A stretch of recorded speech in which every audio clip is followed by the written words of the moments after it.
Prime says, so all you meant is that since I'm invited to an interview and it went well, I'm qualified and it's not about seniority and years of experience, but soft skills and communication. Okay, well, you tell me. Seniority, can you not see that from someone's resume? Like assuming that, you fact check the resume and they're not just fabricating their resume.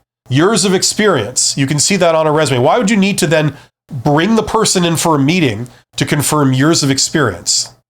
So seniority and years of experience, you don't need to talk to someone in person to determine those. You get those from their documents, right? That you then verify, right? See, they know that stuff going into the interview. They don't need to do the interview to see how many years you've worked there or how many years you've done work with other companies. That's all on your resume. What they would do then is they may say, give me some references, and then I will check, by calling these other companies that you claim you worked for and confirming that you indeed did work for them the time you said you worked for them.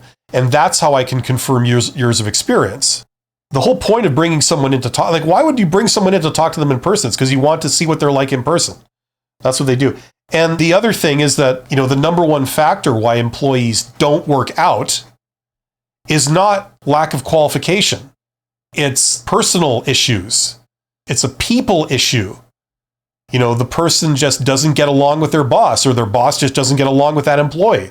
Communication issues, inability to compromise, inability to work together, hostility. You know what I'm saying? Like things like this, ideological differences, or I believe that the work should be done this way, but you're in charge and you insist that you make me do it this other way. And I find that just absolutely aggravating. And that's why I leave, right? So the number one reason why people don't work out in jobs is personal issues. In theory, that's what the job interview is looking for. They can tell, like if you come into the interview and you're like, like that, and you say everything in a very hostile, aggressive kind of way, it's like, that's probably not the person that you want to work with. That's not only are they probably not going to work out, but they're going to cause all kinds of disruption with your other talented employees. They're going to drive some of them away, right? Because, you force this person to work with them and they don't want to do that.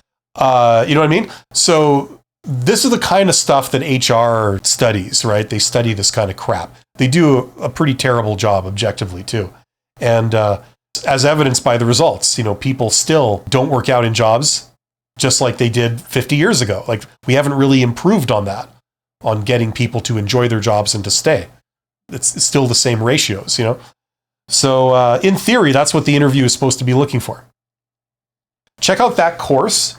If you're having problems getting hired, that can teach you how to get hired in the posted job market and in the hidden job market. That's the real benefit of that course, because it covers a lot of things I haven't already said for free on my YouTube channel.